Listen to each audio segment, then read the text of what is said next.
Hey, everybody, this is Too Many Men. We are back. My name is Allison Lucan, and as always, it is the highlight of my day to start it with the intrepid branching out. I'm going to use that as a teaser. Soon to be hitting your content streams in multiple ways. Ever brilliant style queen, Sarah Sivian. Sarah, how are you today? Yeah, the style queen is not so stylish today. I am very hungover. This is going to be an interesting episode, folks. We need to do like a challenge where we stay sober for a month. Who's with me in Do the we though? listeners? Do Do we? we though? No, probably not. And of course, Too Many Men would be nothing without our merch queen, our clothing creative, our hairstyle queen extraordinaire. And because hockey is back, you go to her for every key play you want to see on the social.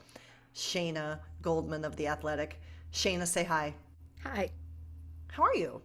I'm good. How are you? Oh, I'm good. I'm Good. not hungover today. I saved that for Saturday, and just so you guys know, I decided to snap my friend and went on a rant on that we as a society have moved past coontails in hairstyling. So, as your hairstyling expert, I have to inform the world, and I forgot I did that and got a message earlier repeating it back to me, letting me know that's what I did. So I feel your pain, Sarah.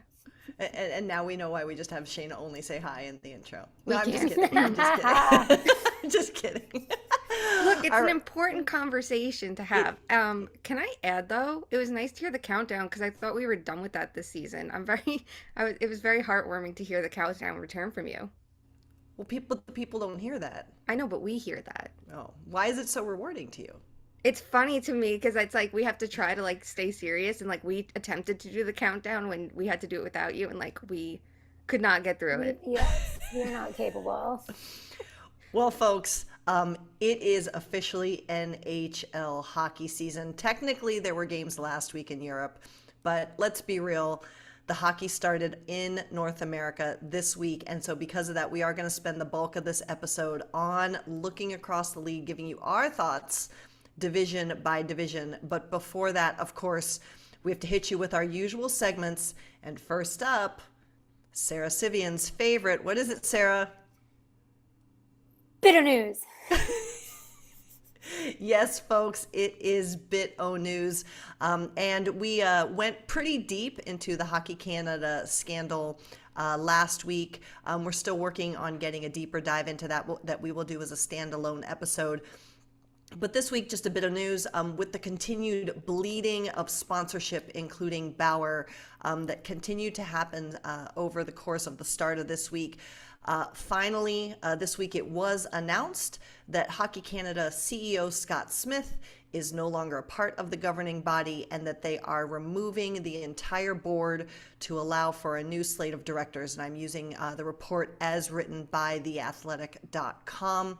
I think we all knew that this needed to happen. Sometimes you need to just clean house to change up things and make a challenge to be better. I appreciate personally that a lot of the sponsors are still waiting to see what comes of this. But again, from a Bit O News perspective, Shayna, what was your reaction? Money talks. It's so clear that that's what they reacted to first. I honestly didn't think this was going to happen yet. I figured like they'd wait for some of the reviews to come in and then go from there. It's a good sign that there's going to be change from Skinner to Smith to the rest of the board. Like, I do think that's super important. Even more important is going to be who replaces them. So we'll have to see how that process unfolds. And if it's, things like nepotism and hockey men who have been around forever and have no actual experience in change, it'd be nice to see different perspectives that they clearly need. But this is why I think it's good we didn't just change to Canada Hockey. Like, Hockey Canada is legitimately changing. So it's a step in the right direction. Sarah, what about you? Yeah, that was kind of a cop out of a name too to call it Canada Hockey. Like, I guess we could get a little more creative if we were doing that. But I totally agree about it's all dependent on who is replacing these people, right? I got responses to some tweets that I did about it that were like, we need more women in there, and it's like we had a woman in there and she was bad, so need better people that are more capable of systemically like solving issues.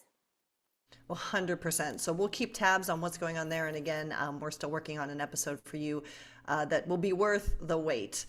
That was our bit of news. But folks, if it isn't obvious, unfortunately, we have some additions to the shit list. We're not going to spend a ton of time on these because some of them are still developing.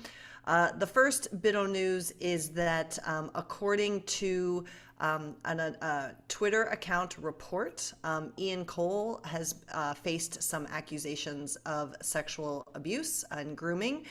He is currently permanently suspended from the league pending an investigation. It is paid leave because the NHL does not have a sexual assault or abuse policy at this time. I don't know that we know when the hearing is. I apologize. I know Emily Kaplan has been on top of this. We recommend you follow her for the latest. But obviously, this is excessively troubling. We don't have a lot to say until we see the pending results. We hope that it is thorough and that it is honoring the truth that it is as presented. Sarah, any comment on the Ian Cole investigation as it is currently ongoing? Yeah, it just sucks. We have to be careful about thinking, oh, this guy is a good guy because he gives a good interview or something like that. And of course, the investigation is still pending, and it's an anonymous Twitter account, so I don't know, but I hope that they do a thorough investigation and get to the bottom of this. And just a reminder to be careful about calling somebody that you don't really know a good guy. Yeah, I mean, I covered Ian Cole in Columbus, and actually, Shayna will appreciate this. One of my most popular articles was about we don't measure defense properly, and featured prominently throughout it is Ian Cole because he was a great interview. But a great interview doesn't necessarily speak to who someone is as a whole person, just like a podcast doesn't speak to who each of us are wholly either. So, yeah, Shayna, your thoughts on the Ian Cole situation? I think it's encouraging that the Lightning and the NHL are actually, swiftly handling this, and that he is suspended. Yes, he's getting paid, and yes, they need a domestic violence policy and a sexual assault policy, and that is another issue in itself. But the fact is he's not playing, which, again, it's a privilege to play in the NHL. We talk about this all the time. It really, truly is. And if you can't be a decent human being, you don't deserve it. The bar is so low for what you don't need to do. We're not asking for that much, and this isn't something like, oh, before your playing career you did something shitty you made up for. This is a different conversation entirely. Do I think he would have been suspended pending investigation if he was a very good player? Or it's either everybody is not surprised by this because they look at it and go, oh, it's Ian Cole, and then that's why you move forward, or it's, well, he's a depth player who fucking cares, we can make a statement and by doing this now for him.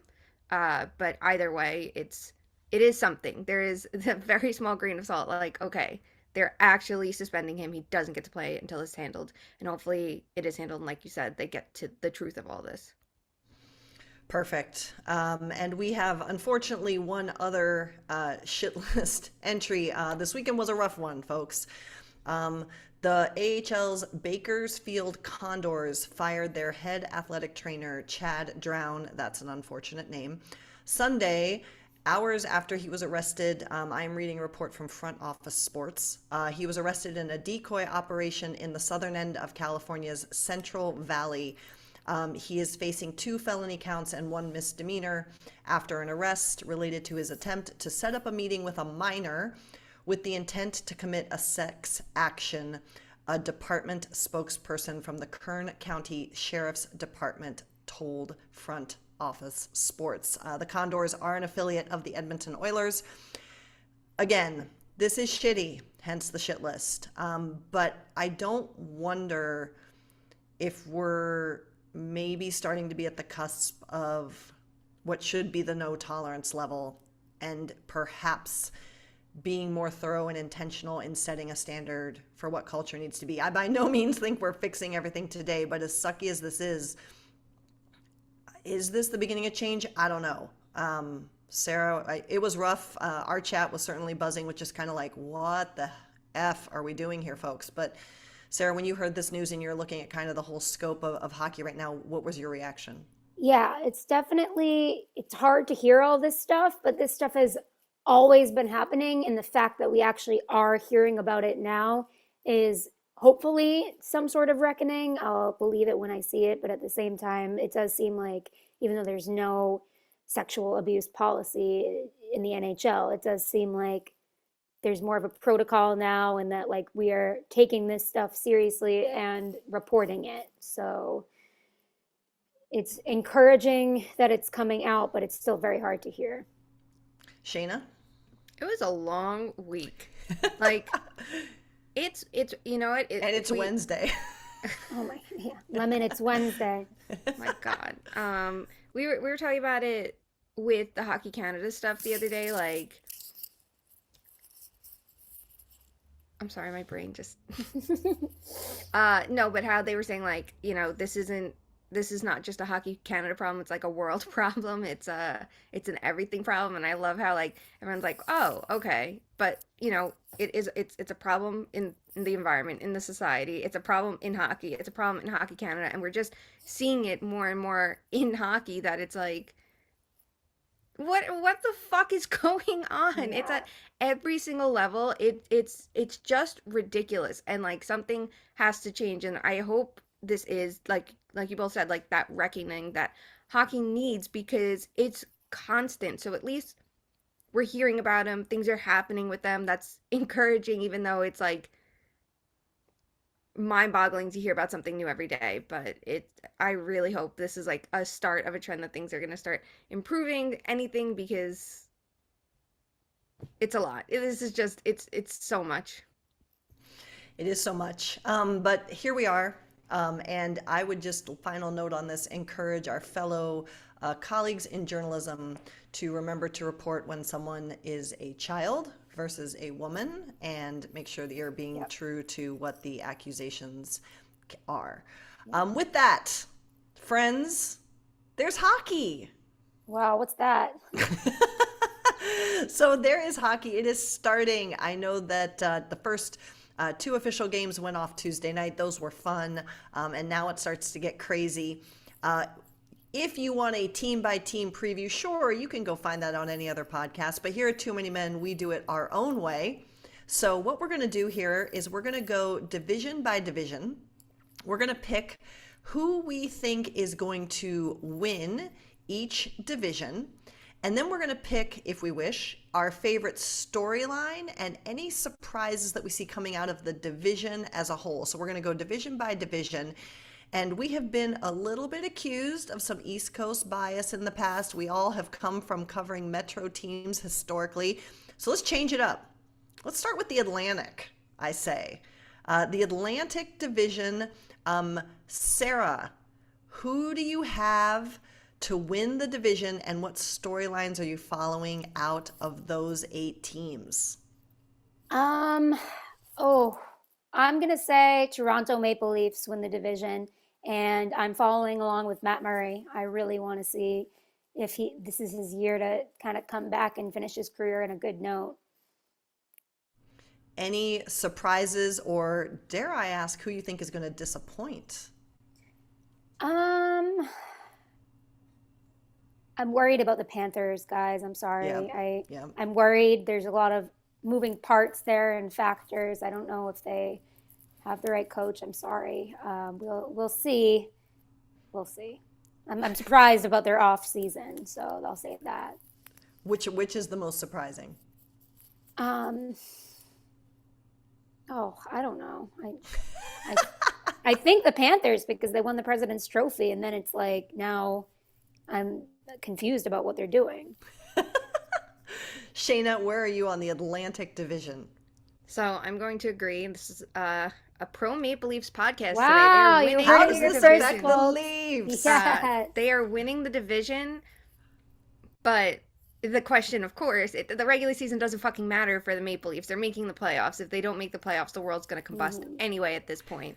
It's what they do in the playoffs that's going to matter. So it literally does not matter at all. I think Matt Murray's going to be fine. I want to see what Matthews does. I want to see what Nylander does this year. I want Mitch Marner on defense in tight situations when they need a goal. Yes. Love them, hate them. They're always interesting. I don't give a shit. But just mute certain writers that make you want to rip your hair out. So, oh, and we're big John Tavares fans. Can we, for a sec, like, we love John Tavares today. We do. We Yeah. do. Standing So- up for his teammates.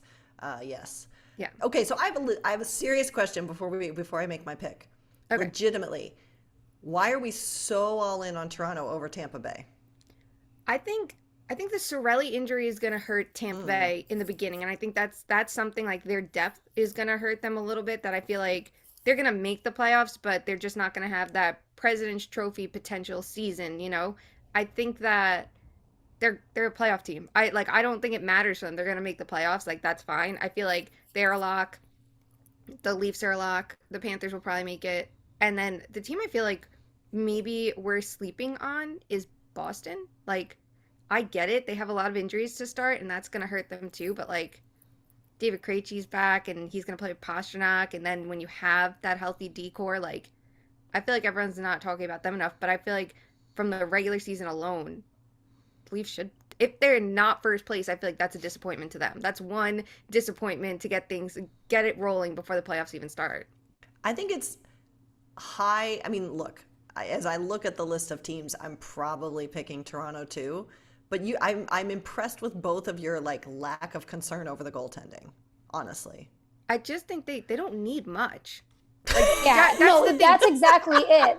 I saw it happen with the Carolina Hurricanes, where it's like they didn't have the best goalies in the world, but they had such good defense that they just need to be above average. And Matt Murray's been great behind good teams.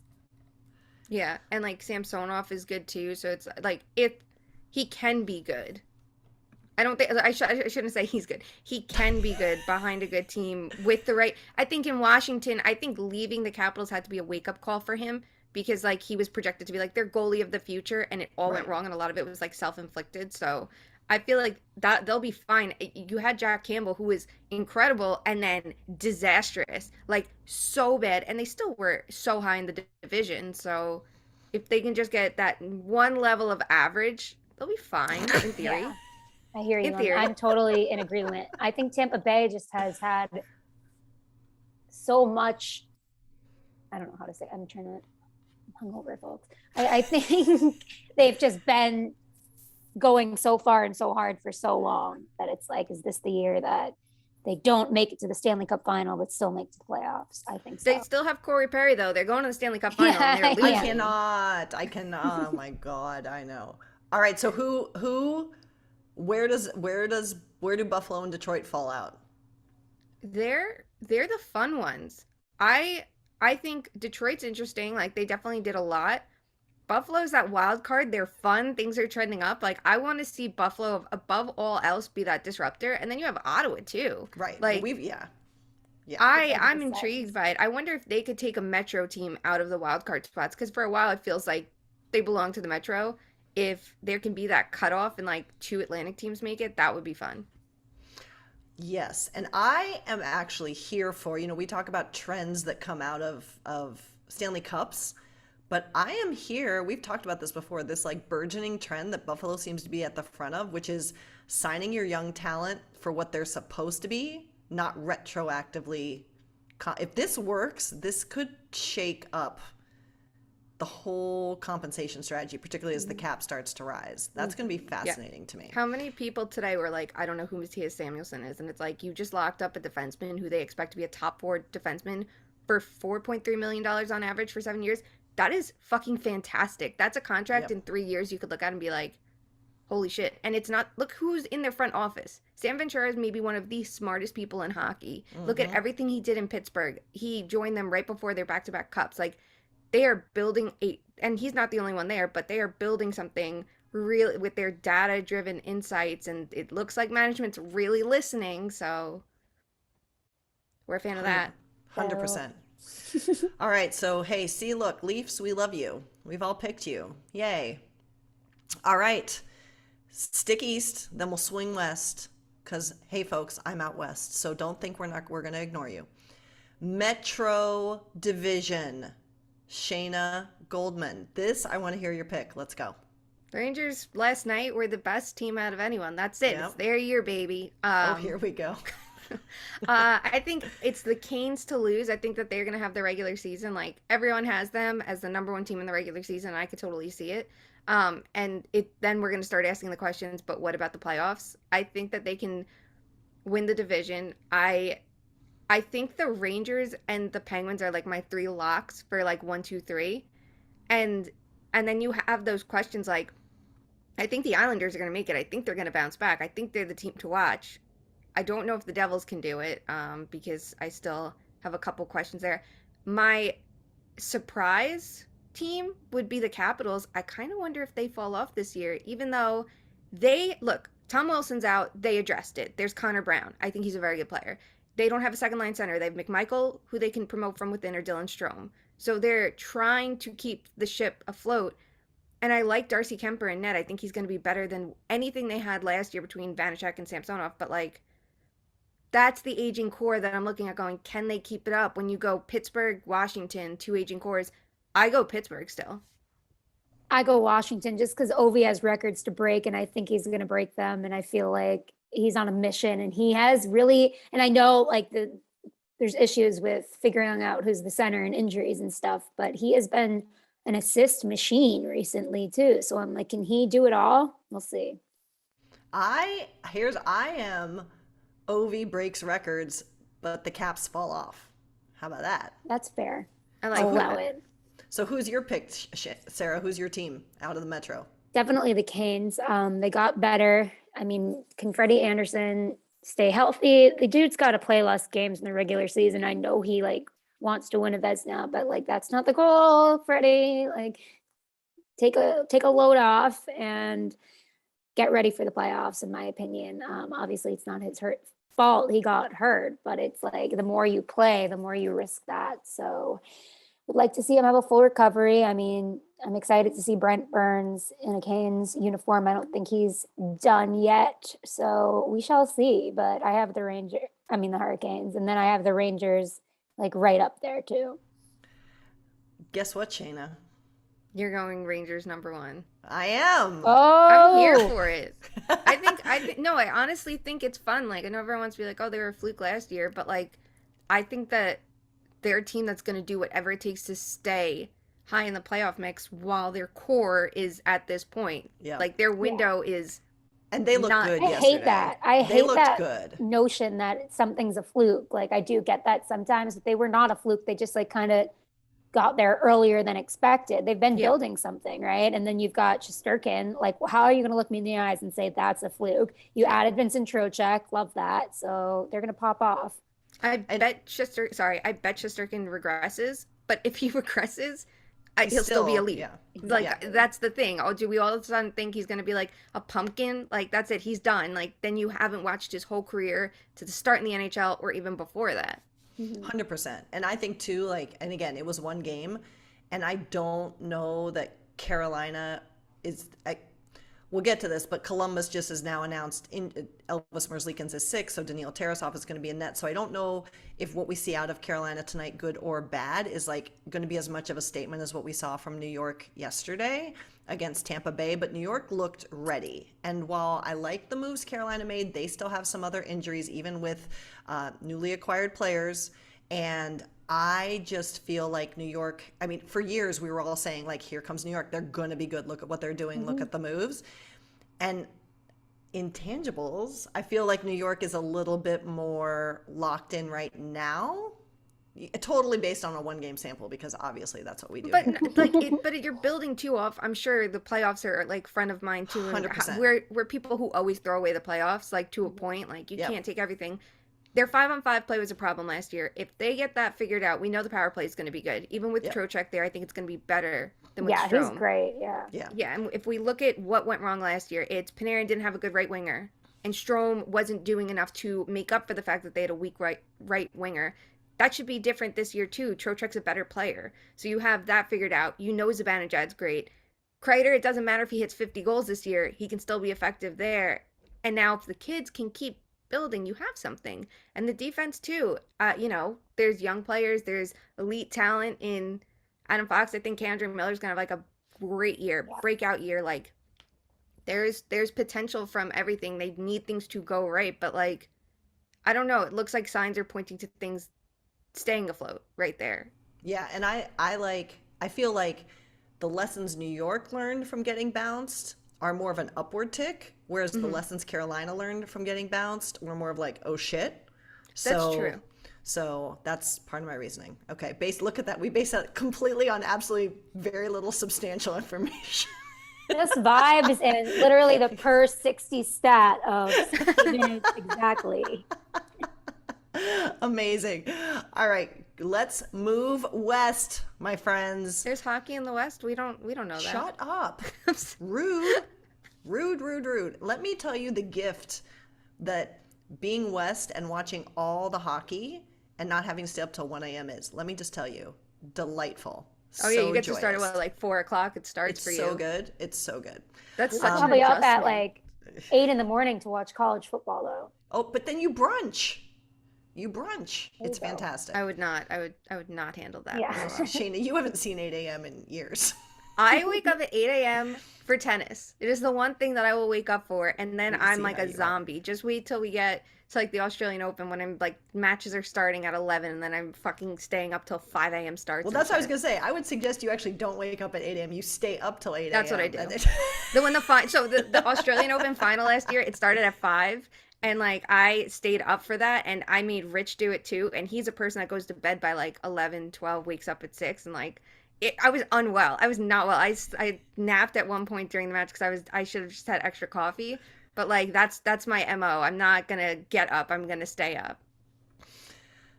Well, Sarah, on that theme, who are you gonna get up for in the Central? Who's your pick?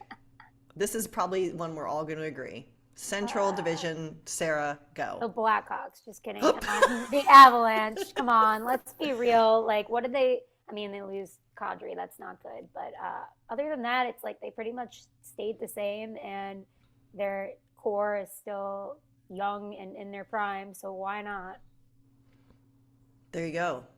Shayna, I doubt you disagree. I am picking, drumroll, Ready? Colorado. Whoa! Um, Hey. You know what? We're going to talk about their subtractions. Kadri, huge subtraction, no question about it. But I think Abby Newhook's brother, Alex, is going to be in a good position to succeed as a second line center. We talk about this a lot. If you are an average 2C, but your wingers are elite, and we're going to imagine he has two of Landeskog, Rantanen, Lehkonen, Nichushkin. He gets one of the big three no matter what, and he gets a disruptor. You're in a perfect position to succeed. If there are any questions about the defensive weaknesses he could have at center, which, you know, we know that's talked about a ton, you're going to have Nichushkin or Lehkonen. Great position right there. The offensive side, you have Rantanen or Landeskog. I think any player can do well in that position, and if he struggles, they do have Jesse Compher's brother to replace him. So either way, I like that. And you know, defense, I think that they have three good pairs. Sure, goaltending, Kemper's gone, and Kemper was great in the regular season. I know everyone wants to focus on his postseason, which wasn't very good after the eye injury. Totally agree, but they can get by with average goaltending. They showed that in the playoffs. Again, we're going off the playoffs here, but I think they can legitimately get that. And if you look at Georgiev and say, well, look at his numbers, what we do know from him is when he starts in succession a lot, and he is not a backup goaltender, he can be very good. When he gets those sparse, you know, games and it's like once every 3 weeks he's playing, he's going to be shit. So if he's used in a good rhythm, I think they'll get average goaltending. Yeah, I was going to say the goaltending thing doesn't concern me, with all due respect to Kemper, not because of he was bad, but that doesn't concern me at all. And that's why they are my pick. Also, I mean, you've got Chicago that's literally trying not to win a single game. Arizona is literally trying not to win a game. Minnesota just ends up Minnesotaing every single time. Nashville, I think, is going to be my interesting team to watch out of the Central, though, right? Because I'm very curious to see what becomes of them after last year, which I did think were more surprises, not return to form. But I think Nashville is going to be the wild card in that division, not necessarily technically, but like the team to watch for me. Do you guys have any other surprises or storylines you're watching out of the Central? No, definitely with you on that. On Nashville, I like that too. Like, What about Can- the Wild though? I think they need a high impact forward, one. And I think Boldy could be it from within. And if Boldy Rossi click, then you kind of replace the Fiala Boldy connection. I still think they might need like a little bit more, but like I like their defense. I think that Fleury, though, like at his age, how much are you realistically going to start him in the regular season? So it's a lot on Gustafsson to like step up. We don't know as much about him, but if you have elite defense, which they do, it could be fine. I just want just one impact forward. I think that's what they're missing. Just one. Just give me one. Just one. Just one. Yeah, and like Minnesota just always finds a way to get in their own way, right? Like I don't know. But Kaprizov, he's going to be a star this year, in my opinion. Yep. Hot take alert. And I do love Fleury. I'm not gonna lie. I want to see him have a good year. I hate him. I don't know one person that's ever said a bad word about him. What a legend. Yeah. Oh, sorry.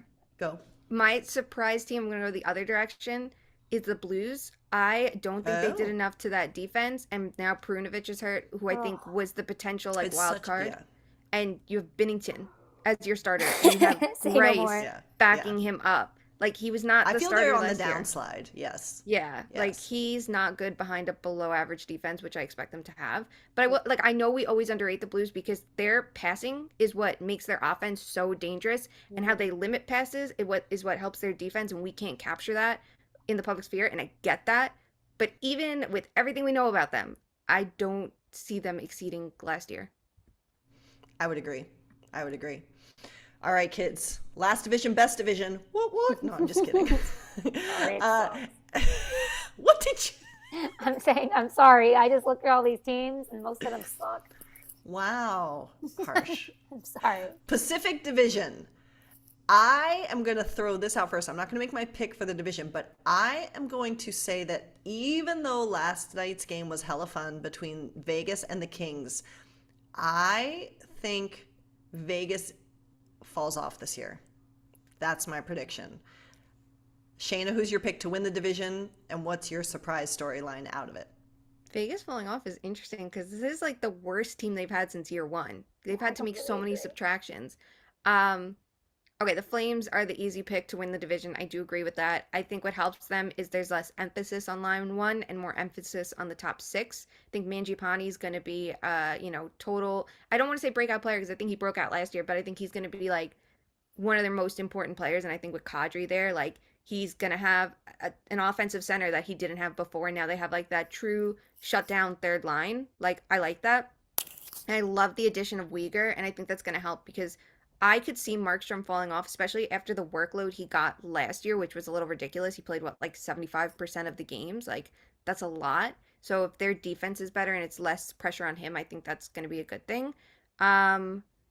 Also, you can't pick Edmonton. Like, that just can't happen on this show. So. No, I am, unfortunately, I'm a lot of things. I am outwardly, I don't like them, but I am not biased. And I am picking them. So you guys know this. But Jack Campbell. I don't like them, but I am not biased. I don't like them, but I am not biased. Yeah, the sentence makes sense in my one brain cell right now. You don't like Jack Campbell? I think that he's chaos. I don't dislike him. I'm rooting for him. I'd like him to be good.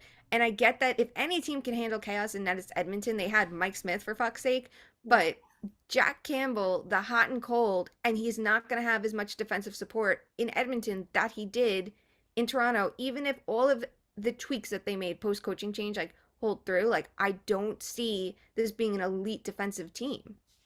I know. I don't think they need it, though. They have 2 100-point scorers, so I feel like that's going to be enough. But we'll see. I do want to say, Allison, I think the Kraken are my surprise team. I think, in a league where, who do I sound like? Somebody we know.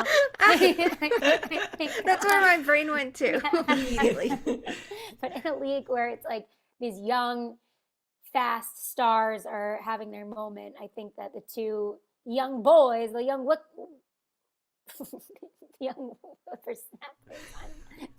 sorry, the Kraken are going to be good. I don't think Grubauer is going to be as bad as he was last season. I think it's an up and coming year for him, and I don't think they're going to be bad. I don't think they're going to make the playoffs, but I think they're going to be right there.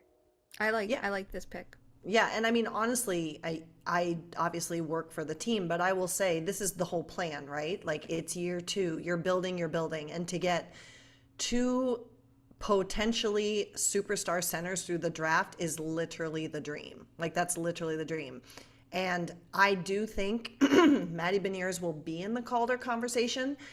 I also think he's going to have ups and downs like any rookie does. I mean, you're suddenly playing a ton more games, you're traveling, you're doing all these things. The league will start to figure him out and then he will respond.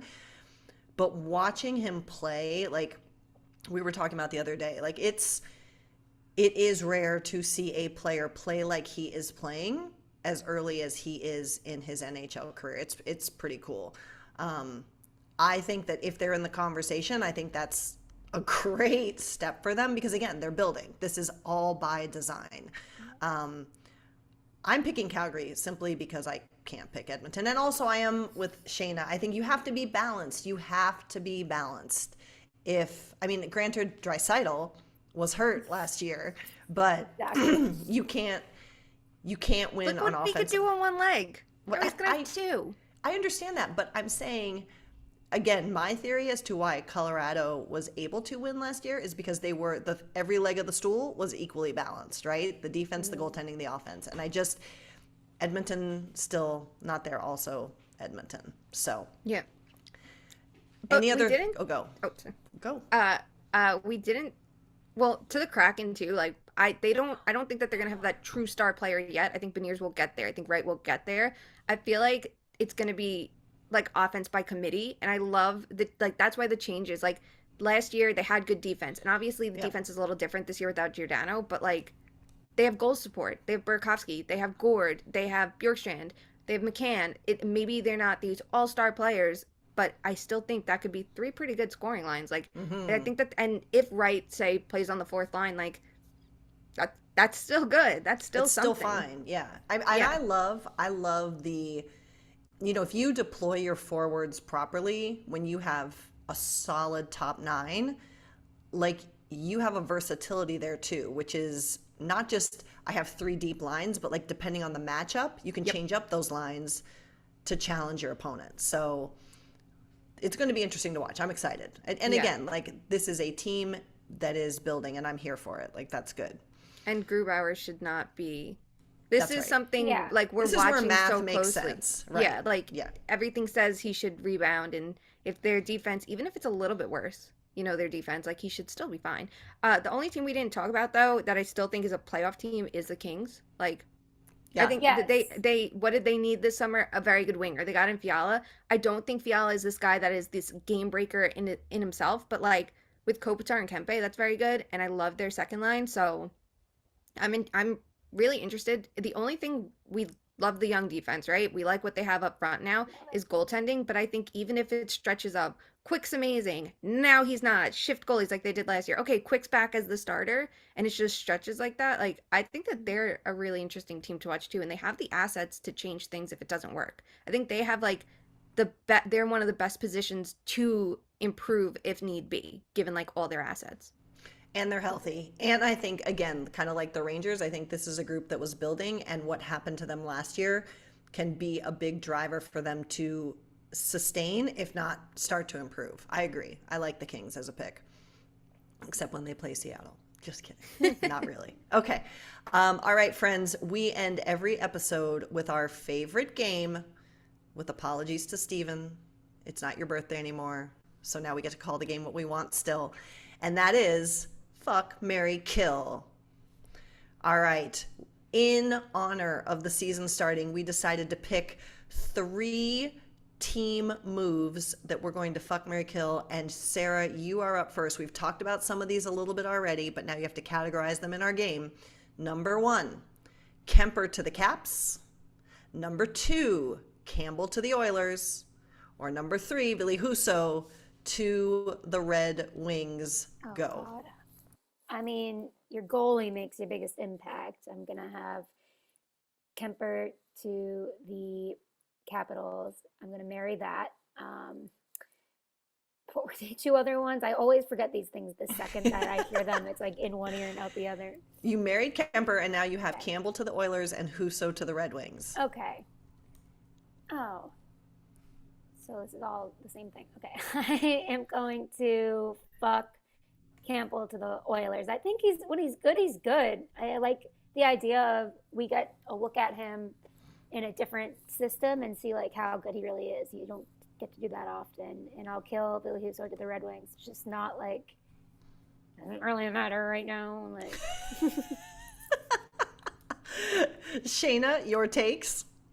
I am going to kill Kemper to the Capitals. I think that he's going to be disrespected no matter where he goes. He was with Arizona, and they were an absolute shitstorm, and he was very good. No one paid attention. He was with Colorado, and he was very good. And everyone focuses on, like, a couple bad playoff games because his eye was injured. And I don't think he's going to get, like, the respect he deserves in Washington because there's that aging core, and now he has to hold up.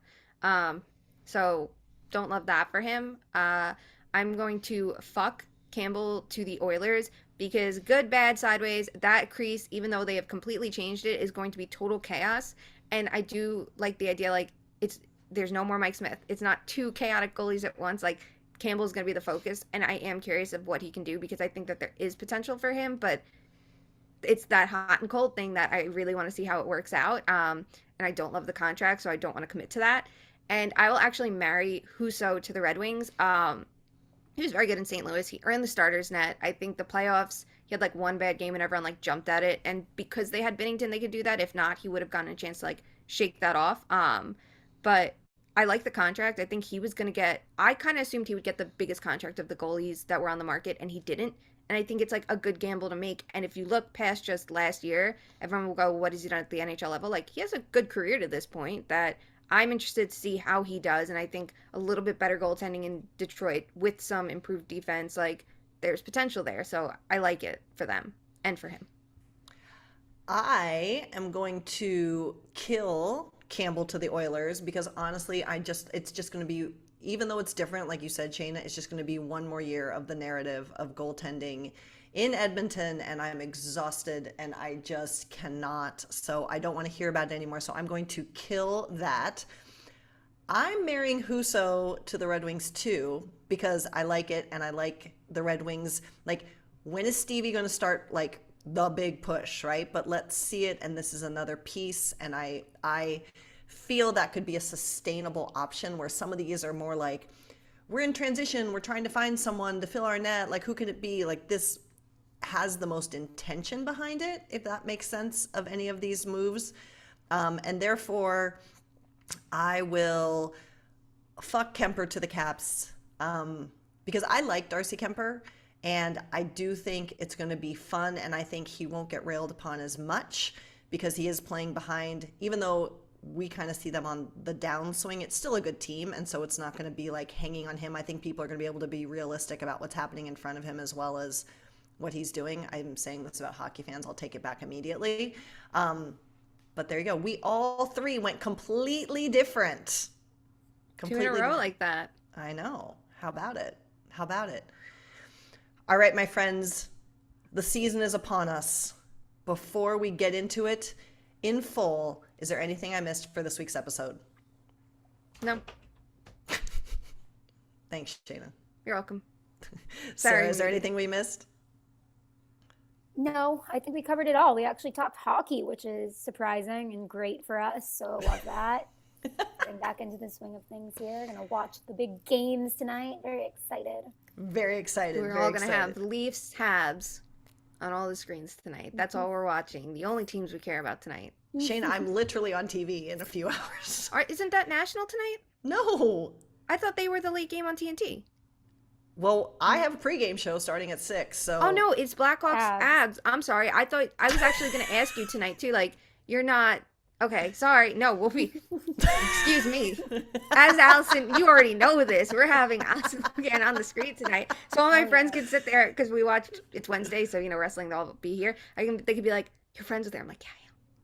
They all love it. After the mad disrespect, though, let's just keep it. I really thought they were the TNT game tonight. I didn't realize how many late games there are. Yes, including the Kraken against the Anaheim. Ducks tonight. The game marquee matchup. That's right. Yeah, that's right. Marquee matchup. I'll don't worry. I'll take some gifs of you, moving pictures of you. Oh my god. You know I'm on my shit. All right, my friends. On that note. The Leafs are the marquee matchup of the early hours, okay?